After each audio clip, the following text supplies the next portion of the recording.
বাংলাদেশের মানুষ যে 70% ভোট দিছে এইটা বুঝা যে বাংলাদেশের রাজনৈতিক দলরা যে ক্ষমতা কুক্ষিগত করে এই প্রক্রিয়ায়, এই অন্তর্বর্তীকালীন সরকারের ঐক্য কমিশনের প্রক্রিয়ায় সেটাকে ভাঙার জন্য, সেই স্বৈরাচারকে ভাঙার পক্ষেই কাজটা করা হয়েছে এবং তাদেরকে বিশ্বাস করেই মানুষ গণভোটটা দিছে, হ্যাঁ দিছে, সেটাকে সম্মান দেওয়া উচিত।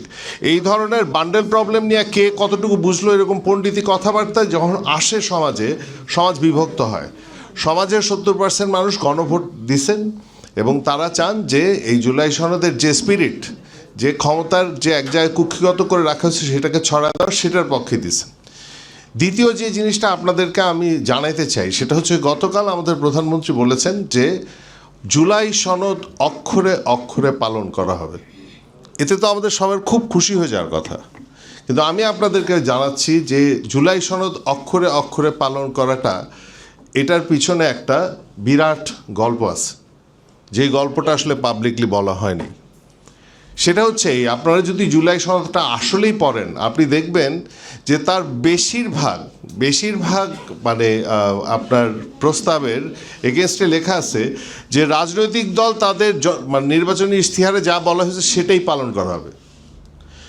এই জন্যই আসলে আমাদের প্রধানমন্ত্রী বলেন যে অক্ষরে অক্ষরে জুলাই সনদ পালন করা হবে। কিন্তু এইখানে আমরা যতজন মানুষ আছি তারা সবাই তো জানি জুলাই সনদ তো আসলে ঠিক নির্বাচনে ইশতেহারে যা আছে তা পালন করার কথা না।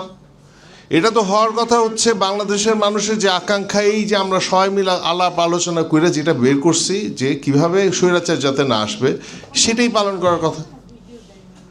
এটার পিছনের গল্পটা হচ্ছে, আমরা যারা ঐক্য কমিশনে ছিলাম, আমরা 17 অক্টোবর জুলাই সনদ সাইন করি। এই সাইন করার আগে 14 অক্টোবর আমাদেরকে ফাইনাল ভার্সন পাঠানো হয় যে এটা হচ্ছে জুলাই সনদ।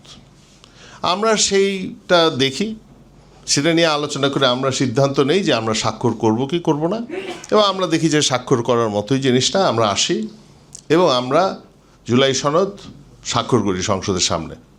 আমরা মনে করি যে ব্যাস এটা হলো। কিন্তু আমরা যেটা জানতাম না সেটা হচ্ছে এই 3 দিনের ভিতরে একটা গণ্ডগোল হয়েছিল। এই 3 দিনের ভিতরে জুলাই সনদটা পরিবর্তিত হয় আমাদের অজান্তে এটা পরিবর্তিত হয়। এবং পরিবর্তিত হওয়ার পিছনের কারণ হচ্ছে যে বিএনপি এটা সাইন করতে রাজি হয় না। এটাতে আমি আইনগত সমস্যায় পড়বো, কারণ এটা আমার কোনো প্রমাণ নেই। হ্যাঁ, কিন্তু আসলে সাইন করতে মানে অপারগত হয়। তো এখন যেহেতু এটা একটা খুব বিপদ, জাতির সামনে বিপদ, তখন আসলে এই জুলাই সনদ পরিবর্তিত হয় এবং সেই পরিবর্তিত সনদেই আমরা সাইন করি, না যাই না। পরবর্তীতে যখন জুলাই সনদ আমাদের প্রিন্টেড অবস্থা আমরা দেখি, তখন দেখি যে এই জুলাই সনদের প্রত্যেকটা পরতে বলা আছে যে রাজনৈতিক দল তার যে নির্বাচনী ইশতেহারে যা বলা হবে সেটাই আসলে পালন করা হবে। এখন সুতরাং বাংলাদেশ কিসের ভিতর দিয়ে আছে, কি বিপদের ভিতরে?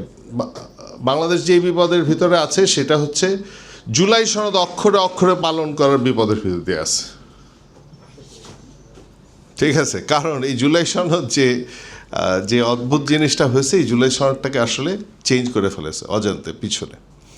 সুতরাং এটার ব্যাপারে আমাদের সাবধান থাকবেন। তো আপনাদের মাধ্যমে এটা আসলে জানাতে চাই যে আসলে জুলাই সনদের স্পিরিট, হ্যাঁ, আর সেটাই হচ্ছে আসল জিনিস। জুলাই সনদ অক্ষরে অক্ষরে পালন করে এই গল্পটা যেহেতু প্রমাণ করতে পারবো না, সুতরাং বিএনপি নিশ্চয়ই বলবে আমরা তো জুলাই সনদ পালন করছি, আপনারা কী নিয়ে কমপ্লেন করছেন। আমাদেরকে মাথায় রাখতে হবে জুলাই সনদের স্পিরিট হচ্ছে স্বৈরাচার যাতে ফিরতে না পারে সেটা। আমরা যে আজকের এইখানে বসছি, বিচার বিভাগের স্বাধীনতা, এটা আসলে ঘটনা, এটা নিয়ে আপত্তিটা কী করছে? আপত্তিটা হচ্ছে যে যারা নির্বাচিত হয়ে ক্ষমতায় বসে বা নির্বাচিত না হয়ে ক্ষমতায় বসে, তারা আসলে কাউকে বরদাস্ত করতে পারে না। সে মনে করে তার ইচ্ছাই শেষ, তার ইচ্ছায় সে চলবে। বিচার বিভাগ স্বাধীন করলে কি তার ইচ্ছায় চলতে পারবে? নিশ্চয়ই না। বিচার বিভাগ তখন অন্য একটা জায়গায় কিছু বলবে। এই স্পিরিটটাই হচ্ছে জুলাই সনদের স্পিরিট, বিচার বিভাগের স্বাধীনতা, সব একটাই স্পিরিট, স্বৈরাচার বন্ধ করার কায়দা। আমরা যাতে এই জায়গাটাতে আপনারা সাংবাদিক বন্ধুরা আছেন, আপনারা যাতে এই জায়গায় মনোযোগটা রাখেন যে যাতে জুলাই সনদের স্পিরিট এবং স্বৈরাচার ফিরে না আসতে পারে সেটার জন্যই আমাদেরকে কাজ করতে হবে। ধন্যবাদ। ওকে।